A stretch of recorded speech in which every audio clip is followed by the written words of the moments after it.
아마 여기 계신 분들 거의 모두 분들이 별명을 가지고 계실 겁니다. 대개는 어렸을 때 붙여진 별명이죠. 저도 어렸을 때 얻은 별명이 있는데 거북이라는 별명입니다. 거북이. 제 초등학교 동창들은 지금도 제 별명을 기억하고 있을 텐데요. 제가 거북이라는 별명을 얻게 된 것은 행동이 느려서도 그랬겠지만 토끼와 거북이 연극 때문이었습니다.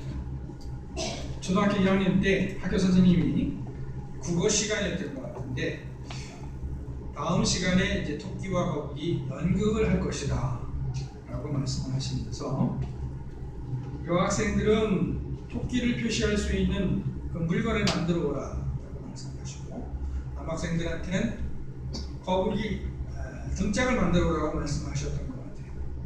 그래서 여학생들 중에서 몇몇이 토끼 귀 이 모양을 만들어 왔습니다. 토끼가 가장 특징이 귀니까. 그리고 남학생들 중에서는 제가 혼자 거북이 등판을 만들어 왔습니다. 그리고 남학생 중에 제가 혼자 거북이 등판을 만들어 갔으니까 제가 그걸 하게 됐는데 거북이 등판은 뭘로 만들었냐면 옛날에는 양복을 상자에 넣습니다. 상자에다 양복을 넣었는데 그 상자를 이렇게 오려서 이웃집에 있는 우리 형이라고 해야 될까요? 이웃집 형제가 형님이 만들어줘서 거북이 등판을 만들어 갔습니다. 그리고 제가 가서 이제 연극을 했죠. 그때부터 제가 이제 거북이가 됐습니다. 이 성경 인물 중에도 보면은 별명을 가진 사람들이 있습니다. 요셉의 별명은 뭐였습니까? 꿈꾸는 자였습니다. 요셉의 이복 형들이 그를 팔기 전에 요셉을 보고 꿈꾸는 자가 온다 라고 했습니다. 예수님은 성격이 불같은 제자 야고보와 요한을 보고 천둥의 아들이라는 뜻의 보아너게라고 불렀습니다.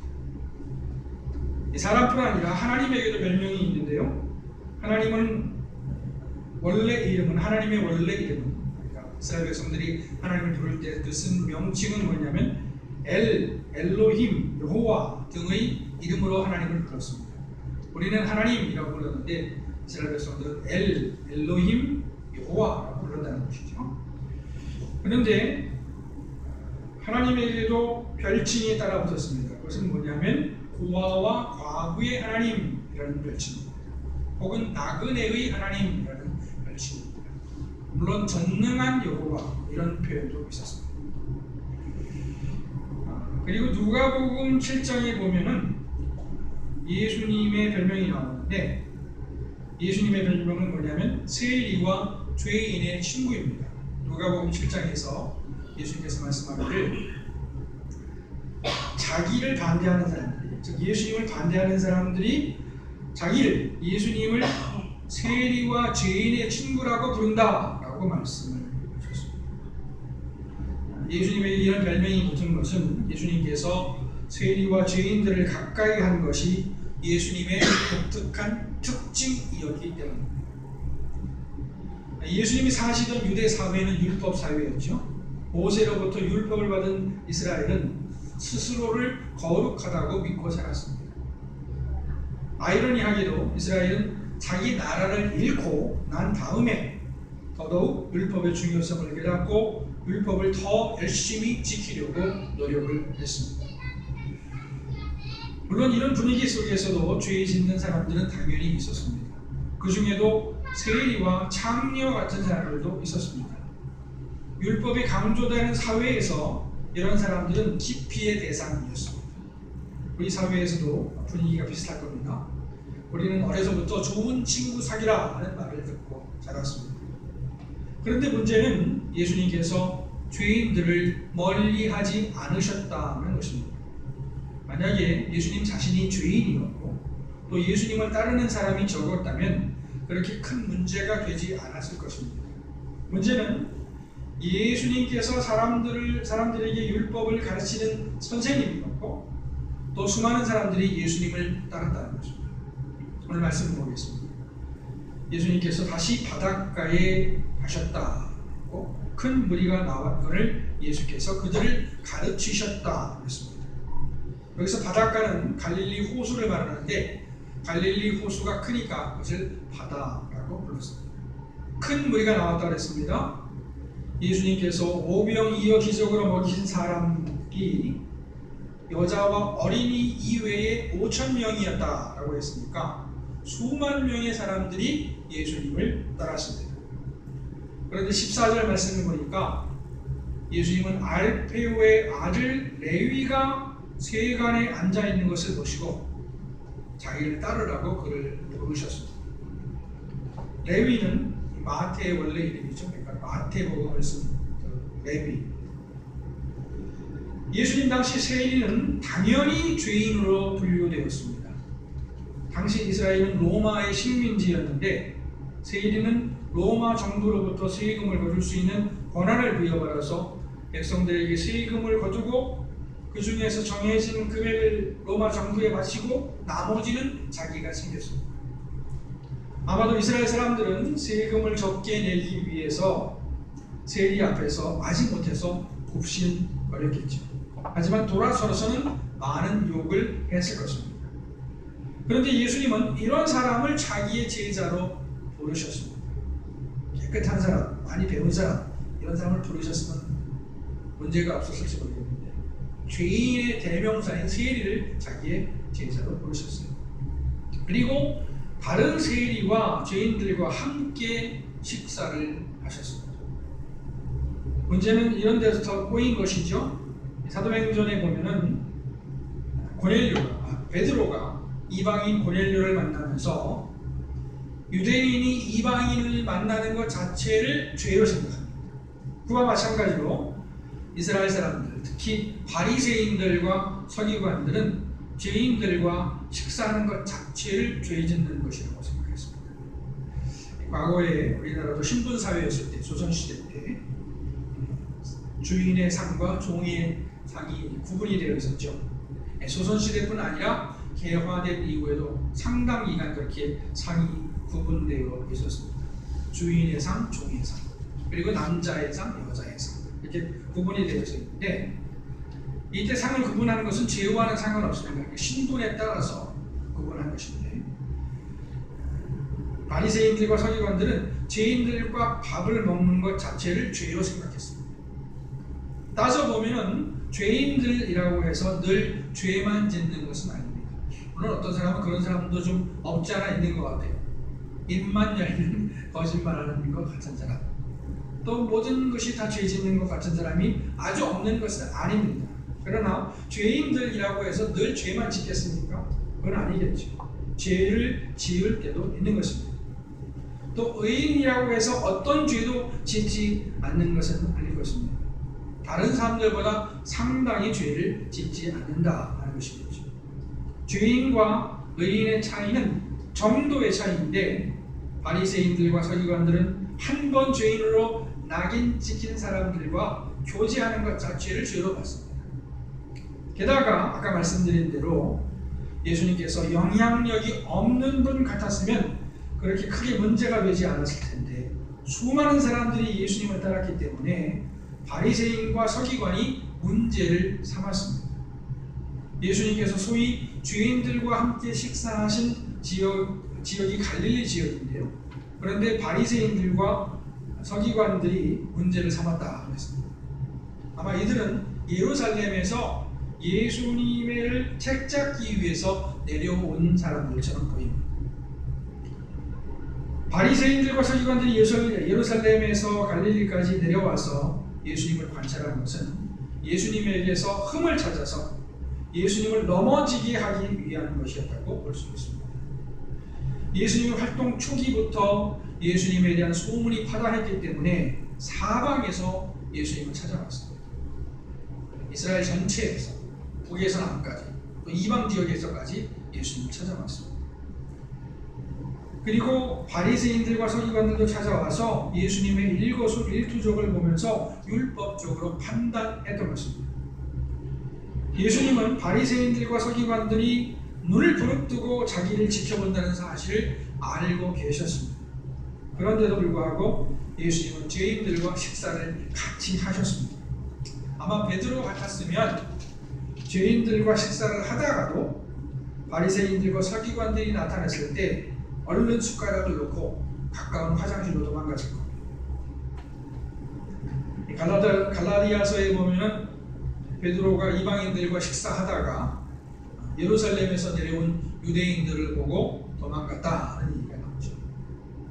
그런데 예수님은 레위의 친구들과 식사를 하시다가 바리새인과 서기관을 모시고 미동도 하지 않으시고 식사를 계속하셨습니다.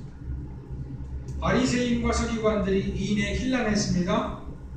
그런데 재미있는 것은 그들이 예수님께 따져묻지 않고 예수님의 제자들에게 물었다는 것입니다.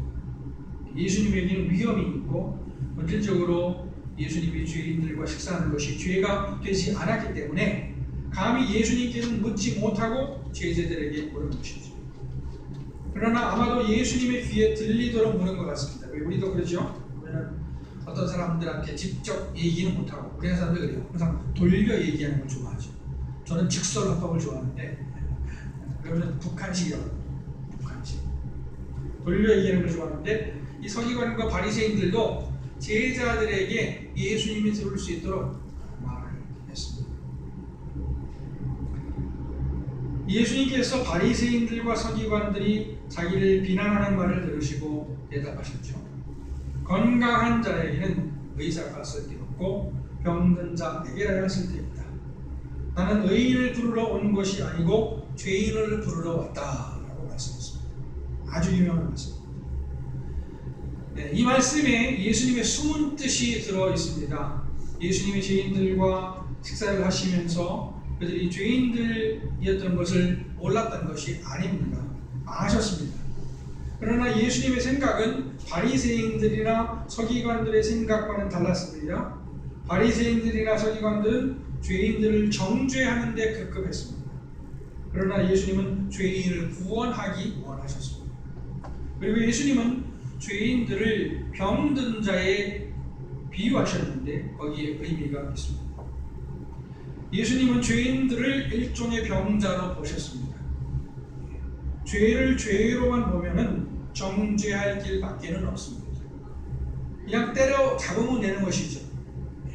마음에 안 드는 죄인 때려 잡으면 되는 겁니다. 그러나 죄가 일종의 병이라고 본다면 처방이 달라진 것입니다. 고쳐야 하는 것이죠. 우리가 나쁜 사람을 뭐라고 하죠? 못됐다 그러죠. 못됐다. 저는 못된 놈이다 이렇게 얘기하죠. 근데 그 못됐다는 말을 잘 이렇게 관찰해보고 분석해보면 재밌습니다. 못됐다는 겁니다. 아직 이르지 못했다는 겁니다. 그죠? 못됐다는 것은 어떤 바람직한 인간 수준에 이르지 못했다는 얘기인데, 그 말 속에도 어떤 그 여지가 있는데요. 예수님께서도 이 죄인들을 보시면서 병자로 보셨어요. 예수님은 죄인들이 죄 짓는 것을 아셨지만 그들을 정죄하기보다는 그들 스스로 깨닫고 고침을 받기를 원하셨습니다. 누가복음에 보면 삭개오 이야기가 나오죠. 저는 이 이야기를 매우 좋아하는데 왜냐하면 멋지기 때문입니다. 삭개오는 세리장이었습니다.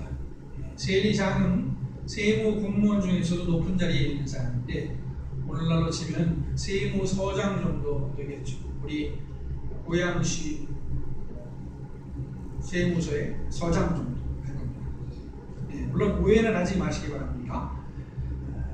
옛날에는 우리나라도 뭐 세무 공무원 그러면 이제 공공연하게 뇌물을 받아먹는 사람들 생각을 했고, 또 경찰관 그러면 공공연하게 뇌물을 받아먹는 사람들이라고 생각을 했었습니다만 요즘에는 매우 투명해지고 그렇게 되기 때문에 그런 사람들은 아마 아주 극소수일 겁니다. 그러나 예수님 당시에 바리새인들과 서기관들의 눈으로 보면 세리장은 죄인 중에서도 순악질이었습니다. 그런 만화도 있었죠. 순악질이었어. 순악질이었어요. 그런데 예수님이 여리고에 가셨을 때에 뽕나무 위에 앉아서 삭개오가 예수님을 구경했습니다. 그때 예수님께서 뭐라고 말씀했습니까? 삭개오야 내려오라 이렇게 말씀하시고 내가 오늘 내 집에 유하여야 하겠다라고 말씀을 하셨습니다. 그리고 삭개오는 얼른 예수님을 자기 집으로 모십니다. 그리고 예수님께서 자기 집에 들어오시기도 전에 회개합니다. 자기의 소유를 팔아서 가난한 사람들에게 절반을 나눠주고 그리고 남의 것을 빼앗은 일이 있으면 4배를 갚겠다라고 말을 합니다. 이 말을 듣고 예수님은 구원이 이 집에 이르렀다라고 선언을 하시죠. 삭개오 이야기는 바로 예수님께서 원하셨던 이야기입니다. 예수님께서 가늠 중에 잡힌 여자를 용서하신 것도 같은 이유일 것입니다. 우리가 하나님 앞에 예수님 앞에 설 때는 기본적으로 겸손한 자세를 가져야 합니다. 자기가 죄인이라는 사실을 인정하는 자세를 가져야 합니다. 하나님 앞에서 죄인이 아닌 사람은 없죠. 하나님 앞에서는 다 죄인입니다. 이사야 선지자가 하나님을 만났을 때에 깨달은 게 뭡니까? 자기가 죄인이라는 사실을 믿었습니다. 자기는 입술이 부정한 사람이고 입술이 부정한 사람들 중에 산다는 것이었습니다. 그러면 이사야 선지자가 과연 그렇게 죄를 많이 지었겠습니까? 저는 아니라고 생각합니다.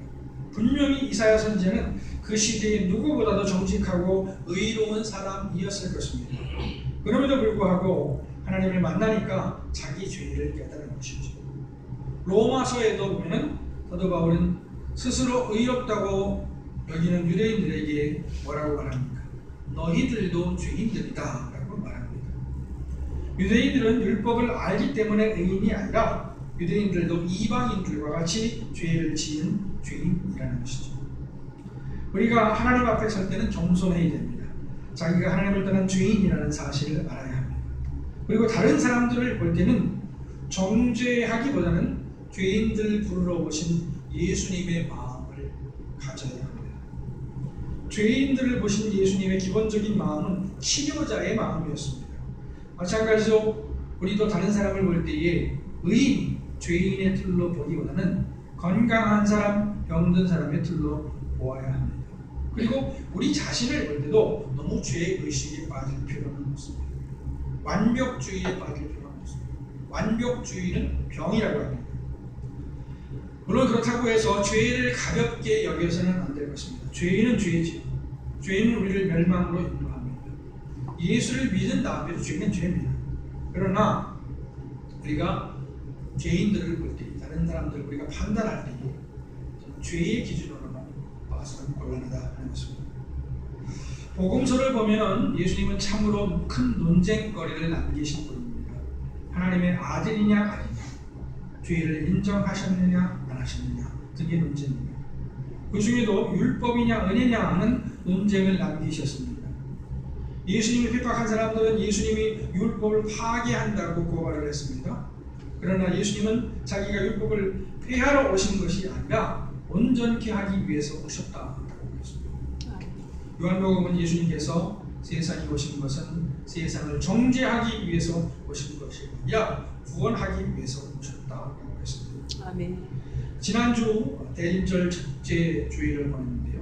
그때는 예수님께서 누구신가에 대해서 말씀을 드렸습니다. 성경은 예수님께서 태초부터 계셨던 말씀이라고 했습니다. 아멘. 그리고 그 말씀이 육신이 되어 나타났다고 했습니다. 아멘. 소위 성육신입니다. 아멘. 예수님은 하나님이시다라고 인정되는 것은 바로 태초부터 계셨던 말씀이 한 인간이 되어 오셨다는 것이 인정되기 때문입니다. 아멘. 예수님은 자기의 삶으로 이것을 보여주셨습니다. 오늘은 성육신하신 예수님께서 오신 이유를 말씀드립니다. 예수님이 오신 것은 한마디로 죄에 빠진 사람들을 구원하시기 위해서였습니다. 아멘. 그리고 예수님이 죄인들을 대하는 접근 방법이 달랐습니다. 죄인들을 죄인들이라고 보기보다는 병든 환자로 보셨습니다. 그렇기 때문에 죄인들을 미워하기보다는 사랑하셨고 그들 스스로 변할 기회를 주시기를 원하셨습니다. 두 번째 대림절을 보내시면서 다시 한번 예수님에 대해서 생각하시고 또 알아시기 바랍니다. 말씀과 기도를 통해서 예수님을 만나셔서 구원 받으시기 바랍니다. 기도하시겠습니다.